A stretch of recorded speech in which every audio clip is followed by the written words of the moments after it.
members of Drop to Zero, Amplexus, and Sorry Mom, and we are playing a show in July 8th at Musica in Akron. And you should go. And we're going to talk today about music and our past, present, and future stuff, and just have a chat. So it's the 8th, huh? It's the 8th. It's on the 9th. Great. Well, I've been kind of restraining myself because I was like, hey, I want to wait till there's like an official announcement kind of thing. He's putting the whole show on the long time. Listen, I'll be there all on time. day late. Okay.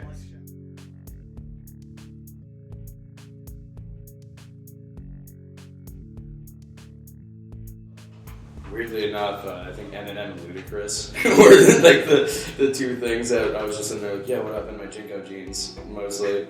So my dad's like, gets home from work and he's like, yeah, I got this Kitty Slipknot CD. You want this? I'm just like, I don't know what that is. He's like, I don't either. So I pop it in and I'm just like, immediately I was just like, oh, dude, he's like, I want to do that. That's me. That's really mean. And I was like, dude, I'm really pumped. It's like, gave me like the same thing. It's just like an angry Ludacris. But it's like Corey Taylor is like yelling at me about like fucked up shit. So I was like, I don't know. I was just like, all right, so I'm gonna be metal as fuck. Yeah, I think my first exposure to like a style of music that I was really into that kind of influenced me was my uncle's music. He was a DJ Ground Zero, and he toured around the United States. Died at 23, I believe, 22, 23. In his sleep from a heart condition, and I got all of his stuff and all of his music. And I remember when I was younger, I would go down to my grandmother's basement when he still lived with her, and he'd just play his sets, and I'd be so into it, but I didn't really understand it at the time. And it wasn't really until after he died that I really picked up on that and started to re-express that passion using Sony Acid Pro and Soundforge 9. I remember using that, and I just made loops and got into learning the production of that, and that kind of carried over into rock music production. For me, it was Motown and vacuum cleaners. Every Saturday morning, Papa Desco loved to clean the house, but he didn't want to listen to vacuums the entire time, so at 7:30 in the morning, he would just crank the old 45 with like Earth, Wind and Fire, and Commodores and all that shit to like mask the sound of the vacuum cleaner, and that's what I would always wake up to. Before my mom was a singer, still is a singer. So I kind of picked up on that early. My dad taking me to church when I was a kid, hearing the choir sing, all the voices together. That's still something that probably influences me today. But anyways, as I got a little older, like in high school, I started listening to Tool. And that was like my first real avenue into heavier music. And I remember a lot of my classmates were just like, what do you listen to? Tool? Like devil worshiping music? I'm like, oh, this is awesome, But for me, it was like, it was the first time that I could kind of listen to heavy music without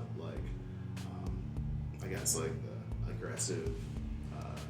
There was so much melody in what they did, and that was the first time it really connected to me. Because otherwise, it just sounded like noise to me, and that was like the first thing that like kind of helped me relate to heavier music, and it kind of helped me be able to listen to things going forward.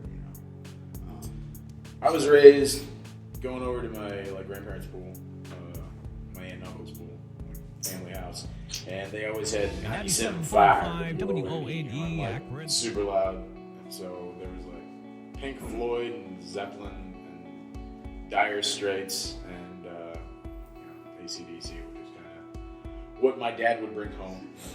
We used to ride around in this Ford LTD2, which if anybody knows where one is, I will pay extraordinary amounts of money for it. The thing was mint, and we used to ride around listening to Soundgarden and Stone Temple Pilots, Jars of Clay, shit like that. And that's what I was into at the time. It wasn't because I liked it. It was because he liked it. He drove this cool ass car, so obviously I'm gonna go roll with it. And then eventually that led to the one band that actually turned me was Korn. They had this, I don't know, it wasn't even the heaviness that even drew me to it. It was the groove. So that's basically what I search for in anything. Any music that I listen to, I always, if it's got a groove to it, I don't care what it is. I mean, that's all. I know. I feel that. But My first 2 CDs, no joke, Ace of Base, and the nobody that didn't have that CD at some and point. the orchestral theme to Jurassic Park. Fuck yes, John Williams. Actually, that is just great. That is how I musically got started. I've listened to every genre seriously except for country. I could never get into it. Like I like the bluegrass aspect, but just That's the key. It all sounds like shit until your third beer. fair enough. But I've always been a follower of passion. You know, if your music has this like I call it tapping your chi. When you're playing your instrument or your song or your music, it's suddenly like you lose yourself, like you become the song.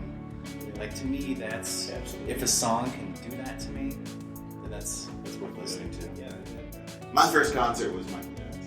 Fuck That's What the fuck? I was 5 years old. My grandmother took I got me. Hanson, Oh, which is pretty tough. That's pretty It's coming sweet, back too. too. I don't know Yeah, if I told it to everyone. because I think I did. saw them play Umbop live just in March. Well, I guess I lose that one. My first I went to Hootie. dude, you too? No shit. Hootie? Yeah. My first concert Hootie the fucking blowfish at Blossom Music Center. Yes, sir. 1995.